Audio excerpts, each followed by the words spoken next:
Hi friends, welcome. അരിപ്പൊടി വെച്ചുണ്ടാക്കാൻ പറ്റുന്ന ഒരു ഈസി റെസിപ്പിയാണ് കേട്ടോ കാണിക്കുന്നത്. ഒരു കപ്പ് അരിപ്പൊടി എടുത്തിട്ടുണ്ട്. വറുത്ത അരിപ്പൊടി വേണം എടുക്കാനായിട്ട്. മാത്രമല്ല നല്ല നൈസായിട്ടുള്ള പൊടിയായിരിക്കണം. ഒട്ടും തന്നെ തരി ഉണ്ടാവാൻ പാടില്ല. ഇനി ഇതിലോട്ട് കുറച്ച് കരിഞ്ജീരകം കൂടി ചേർക്കുന്നുണ്ട്. ഏകദേശം ഒരു 1/2 ടീസ്പൂണോളം ചേർക്കുന്നുണ്ട്. ഇത് ഓപ്ഷണൽ ആട്ടോ, വേണമെങ്കിൽ ചേർക്കാം അല്ലെങ്കിൽ ഒഴിവാക്കാം. ഫ്ലേവർ ഇഷ്ടമില്ലെങ്കിൽ ഒഴിവാക്കാം. പിന്നെ നമുക്ക് തേങ്ങ വേണം. തേങ്ങയ്ക്ക് പ്രത്യേകിച്ച് ഒരു കണക്കില്ല, നമുക്ക് എത്ര വേണമെങ്കിലും ചേർക്കാം. കൂടുതൽ ചേർത്താൽ കൂടുതൽ ടേസ്റ്റി ആയിരിക്കും. ഞാനിവിടെ ഒരു 3/4 കപ്പോളം തേങ്ങ ചേർക്കുന്നുണ്ട്. പിന്നെ ചെറിയ ജീരകത്തിൻ്റെ ഫ്ലേവർ ഇഷ്ടമാണെങ്കിൽ അത് കുറച്ച് ചേർക്കാവുന്നതാണ്. കുറച്ച് ഉപ്പും കൂടി ചേർത്ത് കൊടുക്കാം. അതിനുശേഷം ഇതെല്ലാം കൂടി നല്ലപോലെ തന്നെ കൈവച്ചൊന്ന് മിക്സ് ചെയ്തെടുക്കാം.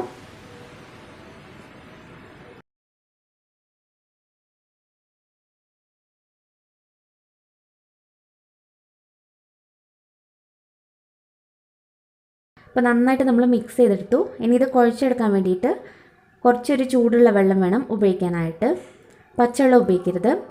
നമുക്ക് കൈ തൊടാൻ പാകത്തിനുള്ള ചൂടുവെള്ളം ഒഴിച്ചിട്ട് വേണം നമ്മളിത് കുഴച്ചെടുക്കാനായിട്ട്. വെള്ളം ഒഴിച്ചിട്ട് നല്ലപോലെ ഇത് കുഴച്ചെടുക്കാം. അപ്പോൾ നമ്മൾ സാധാരണ ചപ്പാത്തിക്കൊക്കെ കുഴയ്ക്കുന്ന ആ ഒരു രീതിയിൽ വേണം കുഴച്ചെടുക്കാനായിട്ട്.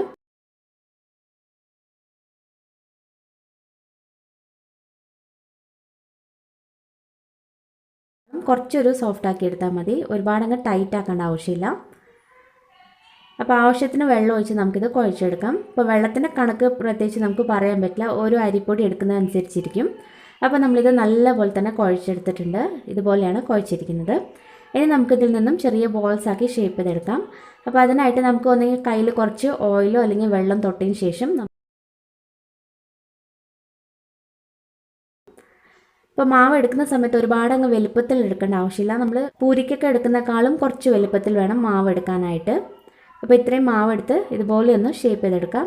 ഇനി നമ്മൾ ഈ കൈപ്പത്തിയിൽ വെച്ച് തന്നെ ഇതുപോലെ ഒന്ന് പ്രസ് ചെയ്ത് കൊടുത്താൽ മതി. ഒരു അളവിലാണ് നമ്മളിത് ഉണ്ടാക്കിയെടുക്കുന്നത്. അപ്പോൾ ഇതിനേക്കാളും കുറച്ച് വലുപ്പത്തിൽ വേണമെങ്കിൽ നമുക്ക് വാഴയിലയിൽ ഇങ്ങനെ തട്ടിയെടുത്താലും മതി.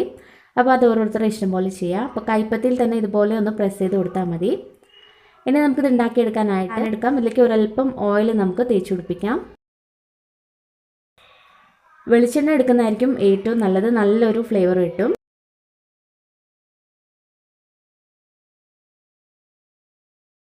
ഇത് ഒരുപാട് വലുപ്പത്തിലാക്കാതെ ഇതുപോലെ ചെറുതായിട്ട് ഉണ്ടാക്കുന്നതായിരിക്കും ടേസ്റ്റ് കൂടുതൽ.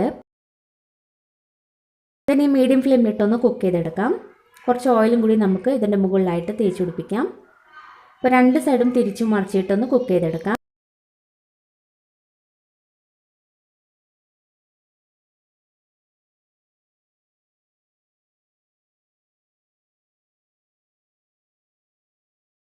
ഇതുപോലെ നമുക്ക് ബാക്കിയുള്ളതും റെഡിയാക്കി എടുക്കാം. അപ്പോൾ ഒരു കപ്പ് അരിപ്പൊടിയിൽ തന്നെ ഒരുപാട് നമുക്ക് ഉണ്ടാക്കിയെടുക്കാൻ പറ്റും. പെട്ടെന്ന് നമുക്കൊരു ബ്രേക്ക്ഫാസ്റ്റിന് കഴിക്കാം. അതല്ലാതെ സ്നാക്കായിട്ടൊക്കെ കഴിക്കാൻ പറ്റും. ഏതെങ്കിലും നല്ലൊരു കറിയും കൂടി കഴിക്കാൻ നല്ലൊരു കോമ്പിനേഷനാണ്.